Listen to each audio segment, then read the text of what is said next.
Muito bem, Gesimel, eu tenho que pagar mais um intervalo aí ou não? Não precisa? Então tá bom. Então vamos dar 3 minutos aí para o pessoal. Ricardo, começo contigo sobre essa questão desse ato, da bandeira americana. Qual é a sua análise sobre isso? Cabia a bandeira americana? Eu vi você, por exemplo, lá na pista domingo, mas eu vi você de patriota, de amarelo, enfim. Como é que você avalia? Na verdade, isso daí é uma situação atípica, né? Eu sou defensor árduo, um dos nossos símbolos, né, do Brasil, que é a bandeira. A gente tem 4 símbolos aí que precisam ser respeitados: a bandeira, o hino nacional, o selo nacional e as armas nacionais, né? Então, são símbolos que estão elencados na nossa Constituição. O brasão da República, não é? Oi? O brasão da República, não é? Mas ele é considerado armas. Porque as pessoas acham que a arma, quando a gente fala arma, é essa arma de fogo, não tem nada a ver. A arma é aquele brasão, então, que são símbolos nacionais. Então, ou seja, a gente tem um respeito, inclusive, se a gente, por exemplo, queimar a bandeira do Brasil, num lugar público, por exemplo, a gente responde por crime. É um crime de menor potencial ofensivo, mas é um crime que pode te dar aí de 1 mês a 1 ano de detenção e multa. Então, veja bem, a gente tem essa preocupação com os nossos símbolos. Quando levantaram aquela bandeira, estenderam aquela bandeira dos Estados Unidos, nada mais é do que um pedido de socorro. De socorro, é isso mesmo. Em defesa aí do que os Estados Unidos estão fazendo, essa intervenção, né? Eu não falo contra a nossa soberania, né? Essa punição contra o Alexandre de Moraes, usando a lei Magnitsky para punir Alexandre de Moraes por conta dos abusos que ele vem fazendo. Então, ali é uma forma de agradecimento. Saber que a gente não está sozinho, saber que outras localidades do planeta tem gente olhando para o povo brasileiro. Imagina um povo que não tem mais com quem contar. Você não pode contar com as instituições porque todas estão viciadas. Você não pode contar com o STF porque o STF ali é uma corte política. É uma corte que vem tomando decisões que contrariam o interesse da população. Então não tem como a gente achar que o STF é uma corte séria. É uma corte que era para ser séria. Não respeita o executivo, não respeita o legislativo. Hoje a atuação do STF é uma atuação completamente tendenciosa, eminentemente política. Então, a quem que a gente vai socorrer? A gente não tem mais. Se não fosse os Estados Unidos, essa manifestação deles contra os abusos do STF, a gente não tinha a quem recorrer. Então, esse é o significado. O evento foi maravilhoso.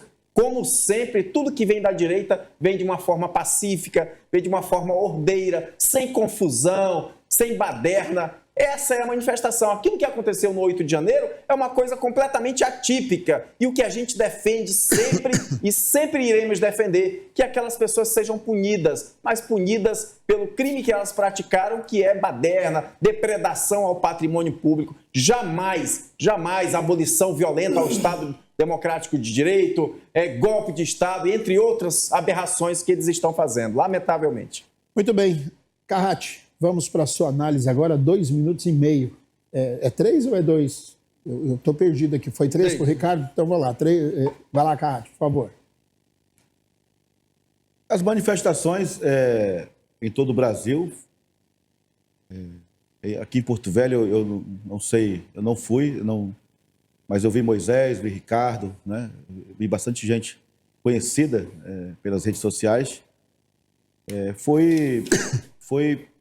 Em São Paulo, principalmente, foi predominante, né? Foi algo muito grande. Ao meu ver, concordo com a fala do nobre colega Ricardo, que a bandeira dos Estados Unidos ela não tem infiltração da esquerda e muito menos afrontar a direita. Pelo contrário, é uma forma de conciliar o apoio incondicional que o presidente Trump dos Estados Unidos está dando, né, ao Brasil, a essa situação com o ex-presidente Bolsonaro, brigando, né, pela justiça do nosso país. Entre linhas, o tarifaço, que em tese prejudica o país, em tese ajuda o país. Hoje nós temos uma tratativa comercial afetada entre os Estados Unidos e o Brasil, muito porque o presidente Lula, o pensamento dele é pessoal, não é coletivo, ele não pensa como Brasil, ele pensa como pessoa física Lula. Acho que foi ontem, se não falha a memória, o Haddad recebeu autorização para participar de uma reunião lá nos Estados Unidos, porque o passaporte dele estava, né, cortado, né? Estava proibido de pisar nos Estados Unidos, mas foi liberado agora, né? E assim, eu tenho visto a população ainda com esperança de uma justiça que venha lá de cima, que venha de Deus, porque essa nunca falha. Ontem eu pensei, né? Domingo, perdão, eu pensei que iria ter uma diminuição de pessoas nas manifestações do Brasil todo, mas não, eu vi que em várias capitais do país, em várias cidades, inclusive a minha cidade, Guajará-Mirim, houve uma manifestação muito grande de quase 6 mil pessoas na praça, em frente à prefeitura. Eu fiquei impressionado com a movimentação lá de Guajará-Mirim, que é um município que tem 50 mil habitantes, né? Então, assim, fiquei impressionado com a movimentação e assim, sucessivamente, dar os parabéns aos patriotas e nós possamos continuar com a nossa liberdade de expressão, se tiver que sair para a rua, se tiver que lutar pelos nossos direitos. Muito bem. Samuel, por favor, 3 minutos para a sua análise. Olha, primeiramente, né, uma população de 50 mil, segundo o Carrapes, que não estou aqui para desmentir ele, eu acredito que tenha dado 6 mil pessoas, significa dizer que 44 mil pessoas não foram. E eu tenho a quase certeza que não tinha 6 mil pessoas. Mas ainda se tivesse, não seria a maioria. Aqui em Porto Velho, deu mais ou menos umas 300, 400 pessoas. No melhor cenário, 5 mil. No universo de 500 mil de pessoas, é 1%, né? Agora, assim, gente, o que eu quero entrar para vocês é falar dos patriotas que a nossa bandeira nunca seria vermelha. E aí artearam a bandeira dos Estados Unidos. Mais da metade da bandeira dos Estados Unidos é da cor vermelha. Então, esse negócio de falar lutar contra o comunismo, eu não sei muito não. Eu acho que eles gostam, no fundo, da cor vermelha. O segundo aspecto que foi trazido aqui é a gente tentar descredibilizar as instituições. Se o Davi Alcolumbre hoje preside o Senado Federal e se o Rodrigo Pacheco presidiu por 2 vezes o Senado da República, foi com o voto do Bagatoli e do Marcos Rogério. Aí você tinha que cobrar dele. Por que o Marcos Rogério trocou o voto dele, de senador, para presidir a Comissão de Infraestrutura do Senado Federal e votar no Davi Alcolumbre? Gente, estão lá para defender os interesses, não entregaram nada para o Estado, aí tem que alimentar os desavisados. E gente amalucada que acredita. Essa sanção aí da lei Magnitsky do Trump, qual é a eficácia no mundo jurídico brasileiro vai se ter? Bolsonaro já foi condenado pelo Alexandre de Moraes, Flávio Dino reiterou o voto e a primeira turma vai dar a maioria dos votos. Quando o Bolsonaro estiver na cadeia, o que vai acontecer? A gente tem que parar de ser maluco e não negar a realidade.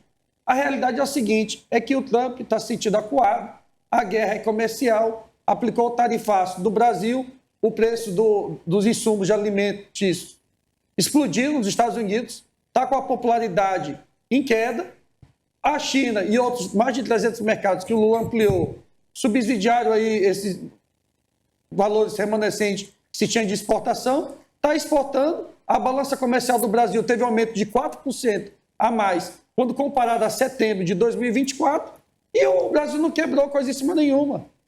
Então, a guerra é comercial, uma guerra fria. Sabe o que vai acontecer com o Trump?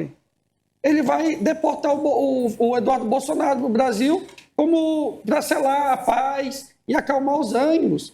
Rei morto é rei posto. Bolsonaro está para o passado. Representa uma força política? Sim, para ajudar a reeleger o Coronel Crisóstomo, para tentar eleger a Sofia Andrade, para tentar dar um mandato aí do Marcos Rogério, caso ele recue para senador e pegar o segundo voto da direita e da extrema-direita. Fernando Máximo. Agora, para dizer que vai se reconduzir, ele com orçamento secreto, com Polícia Federal, PRF, com a BIM paralela, não conseguiu derrotar o Lula que saiu da cadeia. Eu acho que o Lula agora, comprando esses deputados vendidos, vai perder a reeleição. Moisés Cruz, agora é a sua vez. Cícero, eu queria começar aqui prestando a minha homenagem à menina Alicia Valentina, de 11 anos, que foi brutalmente espancada porque se recusou a transar com um moleque de 14 anos na escola lá no Pernambuco. Cidade parece por nome de Belém. Um absurdo. Pessoal, até quando nós vamos ficar brincando de fazer leis? Um moleque desse, de 14 anos, que espanca uma amigazinha de escola, que entra no banheiro, vai atrás com mais 4 colegas e mais uma menina junto. Que negócio é esse? Vamos tratar essas pessoas como se fossem coitadinhos? Couro, cara, tem que ter prisão, tem que ter coisa séria, temos que mudar essas leis. Alô, senhores senadores. Alô, deputados esquerdistas, que são vocês que atrapalham. Vocês não querem punição, um moleque desse não tem recuperação. Ele entra num banheiro, espanca até a morte. Uma menina que estava ali querendo subir na vida, estudar, trabalhar, ser feliz, 11 anos. Queria, pelo fim da força, ter relação sexual, segundo o depoimento dos outros moleques já saíram. Um absurdo, gente. Nós não podemos tratar isso como coisa pouca, não. Se for um atentado contra todas as crianças, um atentado contra todas as meninas. Moleque de 14 anos já tem esse tipo de sentimento, esse tipo de revolta, de raiva e de monstruosidade. É um monstro, um moleque que precisa ser punido com o maior rigor possível. Mas com essa lei frágil, dificilmente a gente vai ver. Fica aqui a minha revolta, meu protesto. Com relação à bandeira americana, pastor Silas, eu acho que o senhor errou. É o único país democrático do mundo que deu moral para o Brasil. É o único país que está falando das sacanagens, das safadezas do Alexandre de Moraes. Mas nenhum país está falando. Nem França, nem Alemanha, nem Portugal, ninguém está falando nada. O único país que está do nosso lado, dando força e ajudando a gente a sair desse abismo, é os Estados Unidos. Então, minha continência. Se eu tivesse uma bandeira americana aqui, eu levantaria, porque é um país que nós temos irmandade há mais de 200 anos. Qual é o problema? O Samuel levanta a bandeira vermelha. Eles aqui cantam o hino da intentona comunista. Como que é? E não tem problema nenhum. Agora, seu Samuel, se vocês estão revoltados com a bandeira americana, ponto para nós. Ponto para quem fez a bandeira. Quanto mais vocês estão revoltadinhos, chateadinhos com a bandeira americana, O Silas Malafaia é melhor para nós. O Malafaia está errado. Silas Malafaia errou. Nesse ponto, eu acho que o senhor errou, pastor. Sou seu fã, sigo o senhor, vou continuar acreditando no senhor, mas nós temos que honrar aqueles que não dão honra. Quem está nos honrando nesse momento? Estados Unidos. O tarifaço. Então qual é o problema? O tarifaço só veio por causa do Lula. A culpa é do Lula. Não, mas joga o tarifaço nas costas do Lula. Qual é o problema? A culpa é dele, que não negocia. Porque o Trump já deixou claro que essa questão do tarifaço é político. Então chega lá, senta e negocia. Se é político, ele disse que acabaria a guerra com 3 cervejas. Toma dose de uísque, Lula. Vai lá com o Trump e negocia. Acaba com o tarifaço. Muito bem, deu o seu tempo. Obrigado, Moisés.